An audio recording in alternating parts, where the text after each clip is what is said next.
साथियों, 13 जुलाई 2026 को सहारा SEBI contempt case, जो मेन केस है, उसकी सुप्रीम कोर्ट में लगभग 8 महीने बाद सुनवाई हुई। इस सुनवाई के दौरान बहुत ही रोचक, बहुत ही मार्मिक, बहुत ही भावुक कर देने वाला दृश्य भी दिखा, जहाँ पे पूजिता मिश्रा नाम की एक महिला ने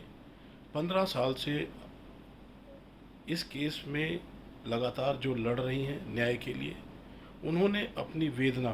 अपनी परिवार का संकट, अपने परिवार की चुनौतियां और अपने परिवार की तंगहाली बदहाली की पीड़ा वेदना को माननीय सीजीआई सूर्यकांत मिश्रा जी से आदेश मिलने के बाद न्याय मित्र शेखर नेफाड़े जी की मदद से अपनी बात सीधे सीजीआई सूर्यकांत जी के सामने रखा। उन्होंने ये बताया कि 15 सालों में उनका परिवार किस आर्थिक बदहाली से गुजरा है और बड़े मुश्किल से 2 वक्त की रोजी रोटी का वो प्रबंध जैसे तैसे कर पाती हैं। न्याय की इस लड़ाई में पिछले 15 साल में परिवार की जो भी जमा पूंजी थी वो सब खत्म हो चुकी है। परिवार बहुत बुरी आर्थिक स्थिति में है। ले दे के उनके पास सिर्फ एक मंगलसूत्र बचा, जो उन्होंने सूर्यकांत जी को दिखाते हुए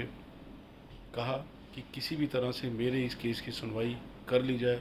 मी लॉर्ड जज साहब, मेरे केस की सुनवाई की जाए और किसी भी तरीके से केस की सुनवाई होकर के डिसीजन दिया जाए। और ये उनकी अकेले की पीड़ा नहीं थी,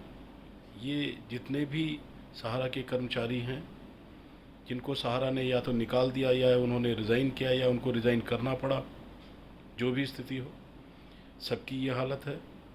पिछले 14-15 सालों से लोगों को जो उनकी निर्धारित नियमित सैलरी थी नहीं मिली। उस सैलरी का एक बड़ा हिस्सा बकाया सहारा प्रबंधन के पास है, जो सहारा प्रबंधन देने में आनाकानी कर रहा है, जिसकी वजह से सहारा कर्मियों की हालत भी बद से बदतर है। फ़िलहाल मैनेजमेंट की कोई ऐसी मंशा भी नहीं दिखती जिसमें ऐसा कुछ लगे कि वो देने के मूड में है, जब तक कि कोर्ट की तरफ से कोई आदेश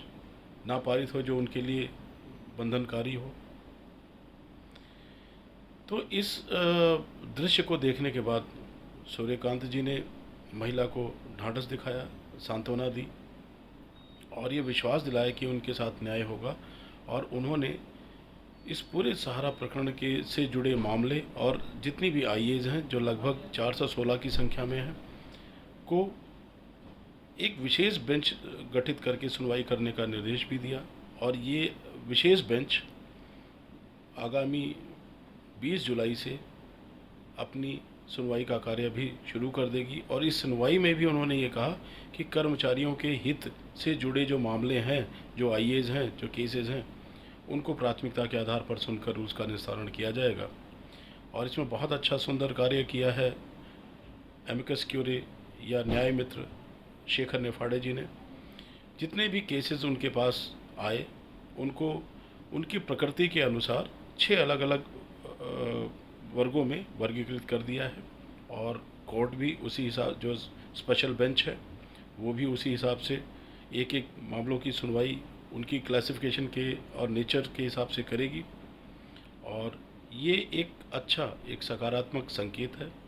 जिसमें ये लगता है कि 15 साल से जो सहारा सेबी का कानूनी विवाद चला आ रहा है, जिसको कानूनी पेचीदगियों, कानूनी दांवपेच से, पेचीदगियों से उलझाया जा रहा है, आगे बढ़ाया जा रहा है, उसमें कुछ